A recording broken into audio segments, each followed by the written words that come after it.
गत 2011 मसीहा डिसेम्बर 8 तारिख रे शिक्षा सहायक नियुक्ति पाई दरखास्त आह्वान करी भद्रक जिलापाल तरफ विज्ञप्ति प्रकाश पाइथिला। युक्त 2 रे 2 थर पास करी नियुक्ति पाइथिबा शिक्षा सहायक विरुद्ध रे बहु मेधावी आशायी शिक्षा सहायक प्रार्थी उच्चतम न्यायालय द्वारस्थ होइथिले। एही मामला उच्च न्यायालय रे चलिथिबा बेले भद्रक शिक्षा विभाग सेमानंकु घंट घोड़ाई शर्तमूलक भावे नियुक्ति देथिले। जिल्ला रे 100 रु अधिक शिक्षक एही भली भावे युक्त 2 रे 2 थर पास करी आज पर्यंत शिक्षकता करि आसुचंती। एमानंक मध्यरु केतेक शिक्षक शिक्षयित्री सीआरसीसी भली गुरुत्वपूर्ण पदवी रे मध्य नियुक्ति पाइछंती। दीर्घ 13 वर्ष धरी चंचकता करी नियुक्ति पाइथिबा शिक्षा सहायकंकु मेधा तालिकारु बाद देई आशायी शिक्षा सहायक मानकर नाम पुनर्बार मेधा तालिका रे प्रकाश पाई गत मार्च मास 28 तारिख रे मान्यवर उच्च न्यायालय भद्रक जिलापाल एवं जिला शिक्षा अधिकारी को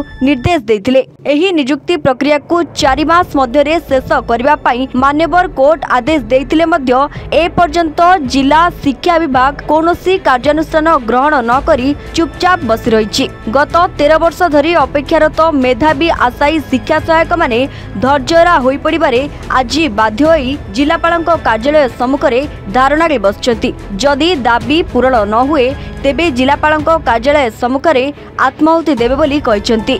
मो मिस्ट्रेस ज्योतिर्मय नायक ग्राम चिरोल वासुदेवपुर ब्लॉक आमर आज आमरण अनशन करिवार अभिप्राय एही कि जे आमे 2011 रे शिक्षा सहायक रे मेरिट लिस्ट रे स्थान पाइथिलु। आम मानकु नियुक्ति देबा पाई नियुक्ति मेला को निमंत्रण करागला। आमे गला पर सेठी देखिलु जे आमको बाद मेरिट लिस्ट रु बाद दिया जाई 2 थर डुप्लिकेट सर्टिफिकेट धरिथिबा वोकेशनल एवं उपशास्त्री पिला मानकु नियुक्ति दिया जाउछ। तो आमे निराश होई सेठारु फेरी आसिलु। जतेबे आमे स्टे करी समानकु आनी ऑर्डर देलु आमको कुआगला जे 2 मास भितरे तम कथा बुझा जिवो।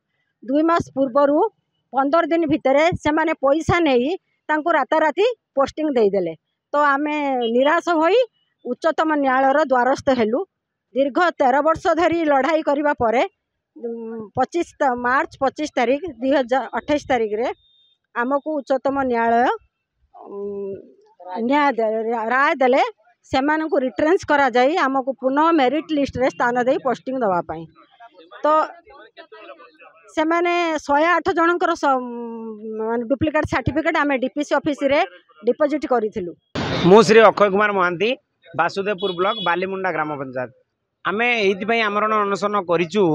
2011 मसिया रे शिक्षा सहायक पई आमे अप्लाई करथिलु एवं मेरिट लिस्ट रे भद्रक डिस्ट्रिक्ट रे स्थान पाइथिलु एवं आमको नियुक्ति देवार नियुक्ति मेला दिन नियुक्ति देवा पई डका जाइतिला। सेही दिन हठात आमे देखिलु जे मेरिट लिस्ट रु आम ना बाहर कर दिया जाइछि एवं वोकेशनल पिला जो माने डबल सर्टिफिकेट धारण करिसेंती +2 दीदी थर काउंसिल रु करिसेंती सेमानंकु नियुक्ति बा सेमानंकु मेरिट लिस्ट रखा जाइछि। हठात आमे निराश होई समस्तंको एठी सेठी बुली निराश होई आमे उच्चतम न्यायालय द्वारस्थ होइतिलु एवं दीर्घ 13 वर्ष केस चलिला परे गला मार्च 28 तारिख दिन आमको मान्यवर न्यायालय आमको देइचंती राय देइचंती एवं संतोषजनक उत्तर मध्य देइचंती एवं न्याय पाइबा आशा से कलेक्टर एवं भद्रक डिस्ट्रिक्ट कलेक्टर एवं डीपीसी की से निर्देश देइचंती यथाशीघ्र ए डुप्लिकेट सर्टिफिकेट जो माने डबल सर्टिफिकेट धारण करिया 13 वर्ष होला चाकरी रे रहिचंती सेमानंकु यथाशीघ्र बहिष्कार करा जाऊ एवं एमानंकु रिकास्ट करी पुनर्बार मेरिट लिस्ट रे स्थान देई एमानंकु यथाशीघ्र नियुक्ति करा जाऊ। भद्रक रु सुब्रकांत राउतराय को रिपोर्ट एवन ओडिशा। ब्रिलियंट विशुद्ध नड़िया तेल घन लंबा और पड़ा केशर मूलमंत्र।